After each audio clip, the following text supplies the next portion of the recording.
The Bajada can be such an effective attacking shot from the back of the court once you've been lobbed. So in this video, we're going to talk about what you should be doing with this shot and also avoiding just lobbing the ball back to your opponents because you're not in the right position.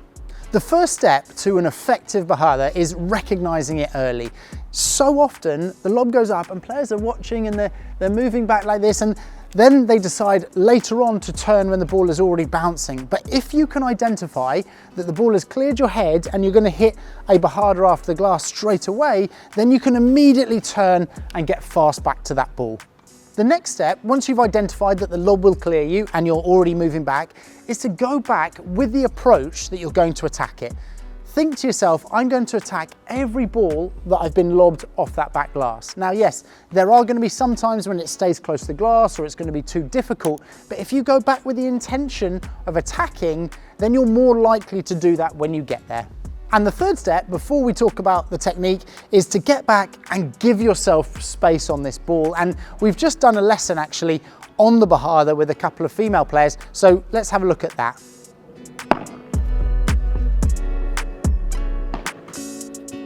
Okay.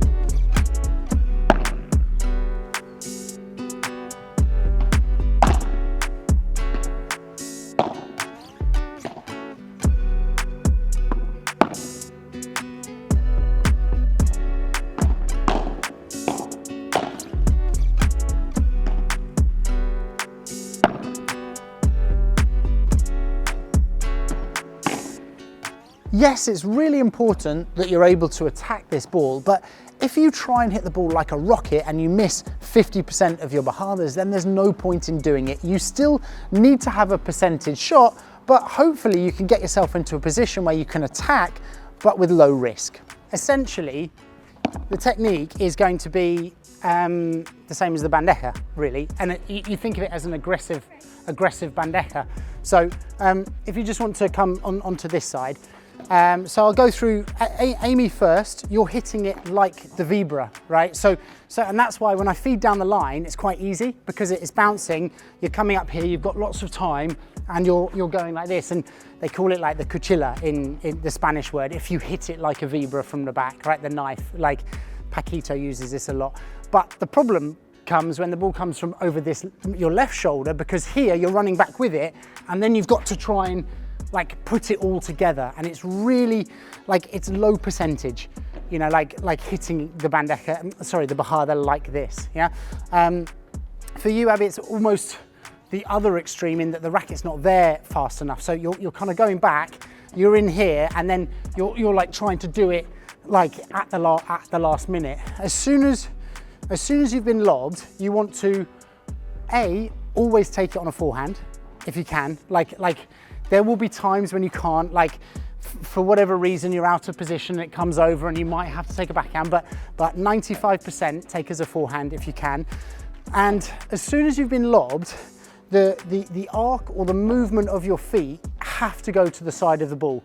So if for example this is the ball and I'm being lobbed and it's coming back here, if I run in the direction of the ball, I will always have to move out of the way at the end. Yeah, as opposed to like moving to the side like this and then like giving yourself space with the run. Yeah, that makes sense. So and it's particularly difficult on the cross, because if I look at the cross now, that's coming in like this, so I'm giving my space to the run to here, as opposed to where the original line. Yeah, so I don't want to run to the line because I'm going to be miles away from the contact, so I've actually got to run like this, allow that ball to come off, extra steps, and play my Bajada. And it should look like the bandeja, yeah, where the racket comes up, you're in this position, and you go through like a high forehand volley. And one of those volleys, you know, like in tennis or, well, in Padel as well, when the ball sits up and you're going to sit it and you're thinking to yourself, right, I'm going to give it one. That's what you want to do here.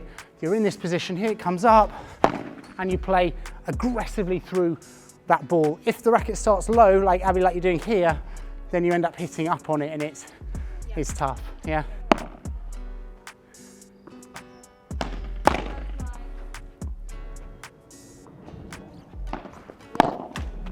Good. These last two, you've given yourself loads of space. And it can be a bit daunting because you think, God, I'm miles away from the ball, but actually you've still got time to get there, yeah? So space, space, space. Good, very nice.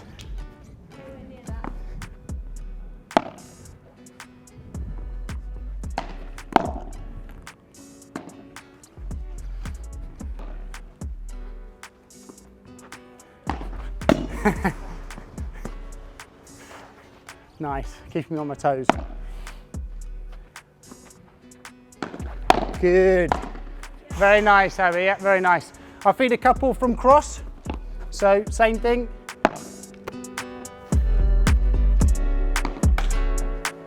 That's okay, you went wide there and you had time, right? So that was fine.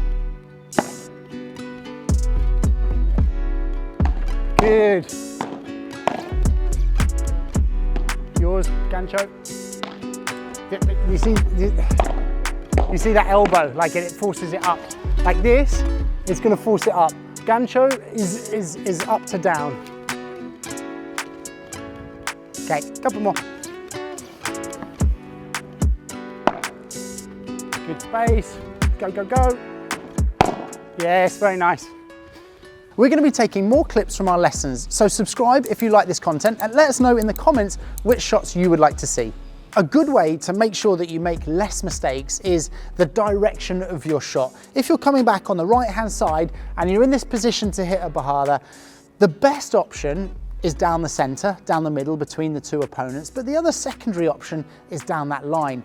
If you go for this angle cross, it is a bit of a risk. Now, I'm not saying don't do it at all because you want to catch your opponents off guard, but the majority here is going to be down the middle and then down this line because it's on your open side.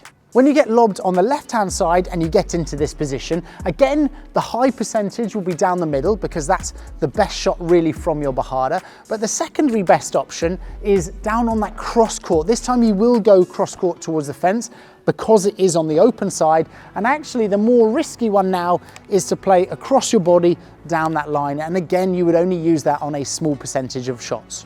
So in that lesson, we talked a little bit about the difference between a bandeja technique and a vibra technique, but the purpose of the video is to make sure that you can attack off that back glass. And on this side, I'm going to put another video where we go deeper into the difference between the cuchilla and the bandeja technique for your Bajadas.